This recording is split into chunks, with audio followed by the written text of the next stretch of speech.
Salam saudara yang dikasihi Tuhan Yesus Kristus, bertemu kembali dengan saya orang awam yang saya harapkan saudara semuanya dalam keadaan sehat-sehat. Saudaraku yang dikasihi Tuhan Yesus Kristus, malam hari ini saya ingin membahas tentang doa. Bagaimana sih orang Kristen itu berdoa? Apakah siang atau pagi atau apa? Yang jelas di dalam kehidupan orang percaya, orang Kristen itu berdoanya bebas-bebas saja. Mau pagi, mau siang, mau malam, itu bebas-bebas saja. Jadi tidak ditentukan oleh waktu. Kalau kita lihat di Kamus Besar Bahasa Indonesia, doa sendiri itu artinya adalah permohonan. Di dalam permohonan itu ada harapan, ada permintaan, ada pujian pada Tuhan di dalam doa itu. Jadi bisa seperti itu. Jadi saudaraku yang dikasihi oleh Tuhan Yesus Kristus, kita sebagai umat Kristen tidak sama dengan umat-umat yang lainnya. Kita mempunyai cara doa yang diatur oleh Tuhan dan waktunya bebas karena Tuhan itu bebas untuk ditemui kapan saja. Bebas untuk ditemui. Yang penting kita mau bertemu dengan Tuhan. Jadi orang Kristen itu kalau di dalam Alkitab itu diajarkan untuk tidak pernah bosan-bosan untuk berdoa. Kalau kita lihat di dalam Lukas 11, kita lihat ya, Lukas 11.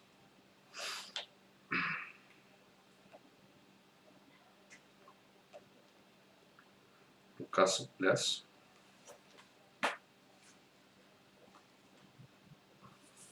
ayat yang pertama itu Tuhan Yesus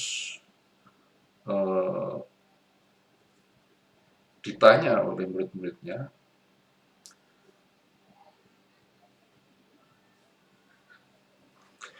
jadi seperti ini. Lukas 11 ayat 1. Pada suatu kali Yesus sedang berdoa di salah satu tempat. Ketika ia berhenti berdoa, berkatalah seorang dari murid-muridnya kepadanya, Tuhan, ajarkanlah kami berdoa, sama seperti yang diajarkan Yohanes kepada murid-muridnya. Jadi murid-muridnya minta untuk diajari berdoa. Seperti apa ya? Makanya Tuhan Yesus menjawab di dalam Matius 6,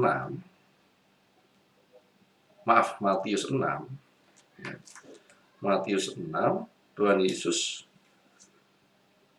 berkata seperti ini, dan apabila kamu berdoa, janganlah berdoa seperti orang munafik. Mereka suka mengucapkan doanya dengan berdiri dalam rumah-rumah ibadat dan pada tikungan-tikungan jalan raya supaya mereka dilihat orang. Aku berkata kepadamu, sesungguhnya mereka sudah mendapatkan upahnya. Jadi kita sebagai orang percaya itu tidak usah kita menunjuk-nunjukkan, kita berdoa di pinggir jalan supaya dilihat, wah ini orang yang berbakti kepada Tuhan. Nggak usah. Tuhan nggak menghendaki seperti itu. Tuhan itu nggak suka dipameri kayak gitu, nggak suka. Kalau kita di YouTube pernah kita itu melihat ada orang yang berdoa dengan cara mereka di pinggir jalan, di tengah jalan, tapi itu urusan mereka lah. Kita sebagai orang percaya, ya, kita ya berdoanya ya seperti yang diajarkan Tuhan, jangan seperti orang munafik. Jadi orang-orang yang seperti itu disebutkan bahwa mereka itu adalah orang-orang munafik. Dan apabila kamu berdoa, janganlah berdoa seperti orang munafik. Mereka suka mengucapkan doanya dengan berdiri dalam rumah-rumah ibadat dan pada tikungan-tikungan jalan raya supaya dilihat orang. Orang-orang yang seperti itu orang-orang munafik. Mohon maaf nih, kalau saya memakai orang-orang kafir itu jangan ditiru. Perbuatan orang-orang kafir itu jangan ditiru. Kita sebagai orang percaya, kita tidak boleh seperti itu. Kita tidak boleh seperti itu. Yang Tuhan inginkan supaya kita itu tidak memamerkan. Tidak memamerkan. Kita nggak usah pamer-pamer untuk berdoa. Pokoknya saudara pergi ke pasar untuk berdoa, nggak usah. Berdoa dengan teriak-teriak atau apa, nggak usah. Nggak usah, saudara. Jadi nggak perlu kayak gitu. Ya. Jadi Tuhan juga tidak menginginkan dalam berdoa itu, kalau kita baca di ayat seterusnya di dalam Matius 6 itu, mutar-mutar, nggak karu-karuan. Tuhan nggak ingin. Tidak menginginkan seperti itu. Ya. Jadi Tuhan menghendaki kita ya seperti apa adanya dalam berdoa.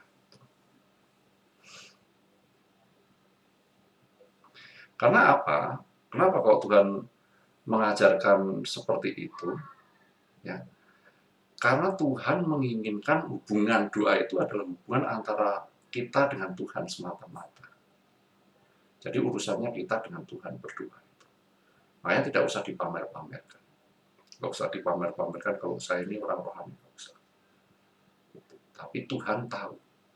Karena di dalam kehidupan kita, kita bisa menyadari, kita sebagai orang percaya, bahwa Tuhan itu mengerti semuanya. Dan kita tidak usah memakai bahasa tertentu. Yuk, orang Kristen kita kompakkan, umpamanya memakai bahasa Ibrani, nggak usah. Ribuan, mungkin malah jutaan bahasa di dunia, Tuhan tahu. Tuhan tahu. Itu hebatnya. Tidak perlu dikompak-kompakkan, takut salah dalam berdoa, enggak. Tuhan selalu ingin membimbing kita dalam berdoa. Makanya di dalam Lukas 11 ayat yang 11 sampai ke 13 itu, di situ disebutkan bahwa Tuhan itu tahu. Tahu. Dan kita paling asik itu kalau berdoa pada saat ada masalah. Biasanya kalau ada masalah itu lebih asik. Lebih asik itu apa? Lebih sungguh-sungguh kita berdoa. Lebih sungguh-sungguh. Kalau nggak ada masalah biasanya enggak. Biasanya enggak. Tapi saya mengharapkan kepada kita semuanya, kita belajar ada masalah atau tidak ada masalah, kita tetap asik di dalam berdoa kepada Tuhan. Kita tahu segala sesuatu, Tuhan mengerti tentang keinginan kita. Di dalam doa kita itu, ya, di dalam doa,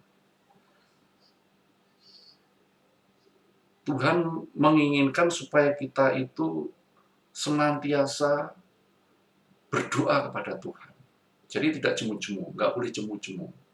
Ada masalah atau tidak ada masalah, ada keinginan atau tidak ada keinginan. Kita berdoa dengan tidak jemu-jemu. Kalau kita lihat itu di dalam Lukas 6 ayat 12, Lukas 18 ayat 1, kalau di dalam Markus 14 ayat yang ke-39, itu Tuhan Yesus mengajarkan Tuhan mengajarkan supaya kita berdoa itu tidak jemu-jemu. Kalau umpamanya diperlukan, itu doa yang itu-itu saja. Itu juga diperbolehkan. Umpamanya ada masalah ini, kita berdoa. Siang kita berdoa tentang masalah itu. Pagi berdoa tentang masalah itu. Malam kita berdoa tentang masalah itu. Tuhan tidak marah. Nggak apa-apa. Yang paling pokok, kita mengetahui bahwa nantinya Tuhanlah yang akan menjawab itu. Karena Tuhan tahu kapasitas kita, Tuhan tahu kebutuhan kita. Tentunya jawabannya ya berbeda-beda. Waktu Musa memimpin bangsa Israel kan lama. Pengennya cepat, cuma kan nggak bisa. nggak bisa cepat nyampe ke tanah Kanaan, nggak bisa. Waktu Abraham pengen mempunyai anak juga nggak cepat, nggak cepat. Waktu Yusuf dalam penjara sampai ke menjadi orang yang penting di Mesir juga nggak cepat, nggak cepat. Jadi seperti itu. Jadi ada waktunya Tuhan dan itu tidak bisa kita intervensi. Intervensi. Tidak bisa kita mengintervensi Tuhan. Sikap kita pada saat kita berdoa, yang paling benar itu, yang pertama nih, yang pertama, hati kita harus bersih, tidak mempunyai pemikiran yang negatif kepada orang lain. Mau musuh atau enggak musuh, kita harus berdamai. Hati kita tidak boleh membenci orang lain. Iri, benci, dengki, nggak boleh. Dendam, apalagi nggak boleh. Kita harus bersih. Yang kedua, kita tahu diri posisi kita. Kita manusia, kita tahu diri. Nggak boleh gaya-gayaan. Nggak boleh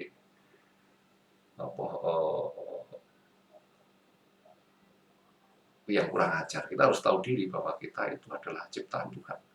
Makanya Tuhan mengajarkan melalui Lukas 18 ayat 10 sampai 14, Tuhan mengajarkan tentang etika, tahu diri.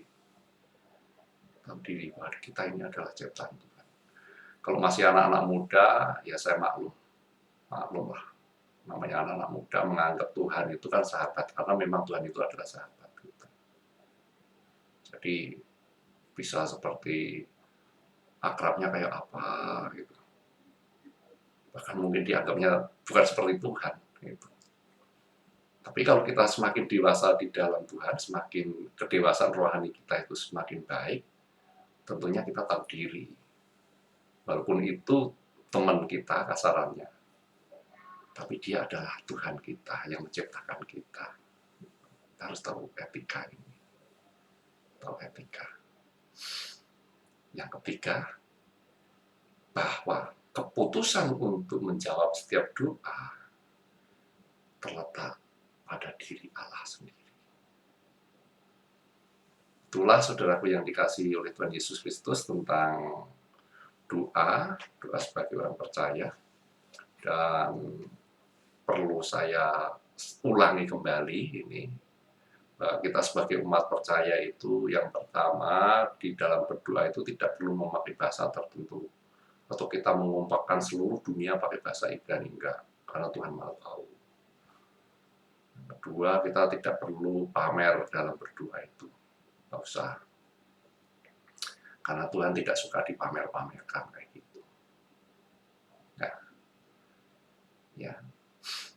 Yang ketiga, bersihkan hati kita, bersihkan hati kita, menata diri kita, menata diri kita. Yang keempat, kita mempunyai etika di dalam berdoa. Yang kelima, segala sesuatu yang memutuskan hanya Tuhan. Seperti Tuhan Yesus pada saat dia berdoa, biarlah kehendak-Mu yang terjadi ya Tuhan. Kita mengikuti saja. Dijawab, puji Tuhan. Nggak dijawab, semua anugerah Tuhan kita. Sampai ketemu minggu depan. Tuhan Yesus memberkati kita semua.